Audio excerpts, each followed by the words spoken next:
Hi guys, इस video में बात करेंगे जो भी स्टूडेंट्स आप लोग अगर सीबीएसई के प्राइवेट कैंडिडेट का फॉर्म फिल कर रखा है और आपका इंप्रूवमेंट एग्जाम्स होने वाला है मार्च में, तो उसके साथ साथ आप जेईई मेंस का भी फॉर्म फिल कर रहे हो। तो जेईई मेंस के फॉर्म फिल करते समय कुछ जरूरी चीज़ों को ध्यान में रखना है। काफ़ी स्टूडेंट्स आप लोग क्वेरी कर रहे थे कि जेईई मेंस का फॉर्म फिल कर कैसे करना है, एज अ पास करना है या एज अ अपेयरिंग करना है, परसेंटेज कैसे कैलकुलेट कराना है एंड किस तरीके का प्रोसेस रहता है, ये सारा डिटेल्स में जानने वाला है। इवन दो अगर आप 75% क्रॉस कर लिए थे जुलाई में, उसके बारे में भी डिटेल्स में समझेंगे। ठीक है, सारी कैटेगरीज के साथ में समझने वाले हैं। जेईई मेंस का फॉर्म आपको बहुत ही ध्यान से फिल करना है क्योंकि ये आपका जो है लास्ट चांस रहेगा आईआईटी के लिए। ठीक है, तो किस तरीके से अप्लाई करना है उसके बारे में डिटेल जानते हैं। यहाँ पे कुछ कैटेगरीज रहते हैं। एक तो वो स्टूडेंट जिन्होंने अप्लाई किया था और उनका 75% क्रॉस हो गया था मार्च में ही, मतलब उसी समय पे आपने पहली बार बोर्ड दिया और 75% क्रॉस हो गया एंड फिर भी आप इम्प्रूवमेंट एग्जाम्स के लिए जा रहे हो। तो इस केस में आपको क्या करना है, बस आपने ऑलरेडी पास हो ही 75% है ही, तो उसके बेसिस पे आपको 12th ऑलरेडी जो पास थे 2023 में ही, उसके बेसिस पे ही आपका फॉर्म फिल हो जाएगा जेईई का। तो आपको कुछ सोचने नहीं है, आप as a pass candidate apply कर लोगे। और साथ में जो स्टूडेंट्स ने जुलाई में एक सब्जेक्ट का इंप्रूवमेंट दे दिया था, उसमें एक ऑप्शन था आप लोगों को कि 1 सब्जेक्ट में आप इंप्रूवमेंट के लिए अपीयर हो सकते थे जुलाई में, और आपका 75% क्रॉस हो गया उस एक सब्जेक्ट का पेपर देने के लिए। लेट्स से मैथमेटिक्स का आपने पेपर दिया और मैथ्स में पहले जो भी परसेंटेज था, बट अब जितना नंबर आया उसकी वजह से 75% क्रॉस हो गया, तो आप एज अ पास कैंडिडेट अपना फिल करोगे फॉर्म को। ठीक है, और पास कैंडिडेट फिल करते समय उसमें किस तरीके के डिटेल्स देने हैं वो आगे हम दिखा देंगे आपको।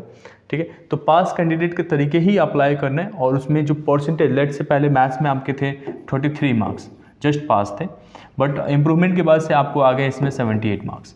तो ये 78 की वजह से ओवरऑल 75% क्रॉस हो गया होगा आपका टोटल परसेंटेज।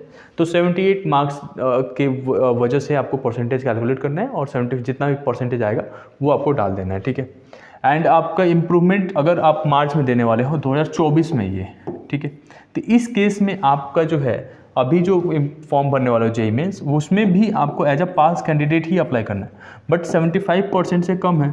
तो इस केस में क्या होता है, 75% से अगर कम रहता है तो आपको अप्लाई जितना है उसके बेसिस पे कर लो। आपका जब रिजल्ट आएगा मार्च के बाद से वो काउंसलिंग में लग जाता है, तो काउंसलिंग के टाइम पे वो सारा चीज़ें डिटेल्स जो है वो ऐड हो जाएगा। अब फॉर्म फिल करते समय कुछ चीज़ों को ध्यान देना है। यहाँ पे कुछ आपके बोर्ड्स के रिलेटेड डिटेल्स आते हैं कि आपने क्वालिफाइंग एग्जाम्स किस बोर्ड्स के थ्रू किया है। तो आपका हमेशा से यही रहता है central board of secondary education CBSE, क्योंकि आप में से सभी लोग सीबीएसई से हैं। बट एक चीज़ का ध्यान रखना यहाँ पे, अगर आप सीबीएसई से पेपर दिए थे और आपका 75% नहीं आ पाया था और आपने उस बोर्ड को चेंज करके एनआईएस में सारे सब्जेक्ट्स के लिए अप्लाई कर रखे हो और आप देने वाले हो पेपर, तो उस केस में आपको एज अ अपीयरिंग अप्लाई करना पड़ेगा जेईई मेंस का फॉर्म। तो आप एज अ पास अप्लाई कर दोगे तो वो इम्प्रूवमेंट नहीं काउंट होगा अगर एनआईएस में आप सारे सब्जेक्ट्स का एग्जाम दे रहे होगे तो। ठीक है, तो ये चीज़ रेयर हो सकता है आप में से कोई स्टूडेंट्स हो। अगर कोई डाउट है तो आप हमारे डोनविनर वेबसाइट पे ज्वाइन का बटन रहता है, वहाँ पे ज्वाइन कर लोगे, हम लोग कॉल करके आपको सारा चीज़ें क्लैरिफाई कर देंगे कि क्या क्या किस तरीके से अप्लाई करना है, ये सारी चीज़ें रहेगा। तो आप लोग को central board of secondary education से चूज़ करना है। आप में से अगर स्टेट बोर्ड के हैं तो उसके हिसाब से ऑप्शंस को सेलेक्ट कर लेना। इसमें कुछ चीज़ें ध्यान में रखना है आपको सबको, मतलब जो भी स्टूडेंट्स इस बार इम्प्रूवमेंट के लिए अप्लाई कर रहे हो किए हो, और तो आपको सबको एज अ पास कैंडिडेट ही अप्लाई करना है। पास कैंडिडेट अप्लाई कर दिया, उसके बाद से ईयर ऑफ पासिंग आपका, तो आप में से कुछ स्टूडेंट्स होंगे कि 2022 में ही पास कर लिया था और थर्ड अटैम्प्ट दे रहे हैं, तो उस केस में तो आपको 2022 सेलेक्ट करना है यहाँ पे और पासिंग ईयर में। ठीक है, बट अगर आप में से जो स्टूडेंट्स लास्ट ईयर ही बोर्ड एग्जाम दिए थे 2023 में ही, तो आपका 2023 रहेगा यहाँ पे। ठीक है, सेलेक्ट करना है। और 2024 में आप जो भी इंप्रूवमेंट दे रहे हो उसे अपीयरिंग काउंट नहीं करना है, तो आपको यहाँ से अपीयरिंग सेलेक्ट नहीं करना है, आपका फॉर्म रिजेक्ट हो सकता है। ठीक है, तो 2023 रखना है। उसके बाद से प्लेस ऑफ स्कूलिंग, आपने पहली बार जो बोर्ड एग्जाम्स दिए थे वही प्लेस ऑफ स्कूलिंग हो जाता है। इस बार जो इम्प्रूवमेंट दे रहे हो वो आपका काउंट नहीं होता है। लेट्स से कि आपने पिछली बार दिल्ली से दिया था और अब इस बार इम्प्रूवमेंट एग्जाम्स कोटा से दे रहे हो, तो आपका जो होम स्टेट है वो दिल्ली ही रहेगा, तो वो चीज़ें यहाँ से आपको सेलेक्ट करना है। ठीक है, अब यहाँ पे टाइप ऑफ स्कूल और कॉलेज, तो आपने पहली बार जो बोर्ड एग्जाम दिया होगा अगर वो केंद्रीय विद्यालय वगैरह था तो इसमें सेलेक्ट करेंगे केंद्रीय विद्यालय। अगर वो नहीं था तो उसके साथ साथ आप यहाँ पे as a private aided select कर सकते हो।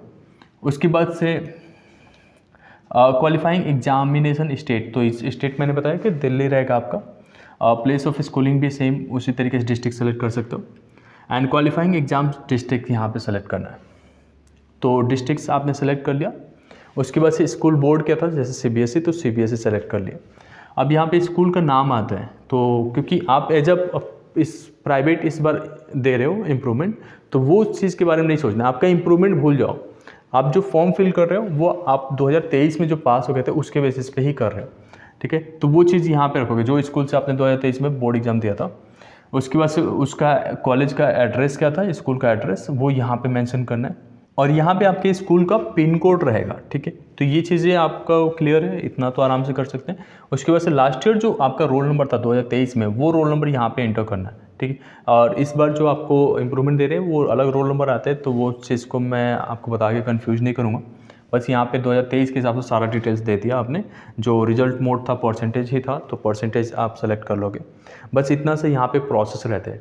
अब जो आप सोच रहे होगे कि मैं इम्प्रूवमेंट दे रहा हूँ, यहाँ 75% है नहीं, अब आपने इम्प्रूवमेंट दिया और इम्प्रूव नहीं हुआ, तब क्या होगा? अगर आपका इम्प्रूवमेंट नहीं होता है तो उस केस में क्या रहेगा कि जैसे आपका AQ का काउंसलिंग होता है, तो AQ के काउंसलिंग में 75% का कोई क्राइटेरिया नहीं, बट JEE मेंस के स्कोर के हिसाब से ही आपका उसमें जो कॉलेज की काउंसलिंग होती है वो होती है, ठीक है। उसमें भी जो स्टेट गवर्नमेंट का कॉलेज होता है वो सब मिलता है, 75% से कम मार्क्स है तब भी, और आपका स्कोर JEE में अच्छा है तो उसमें आप एलिजिबल हो जाते हो।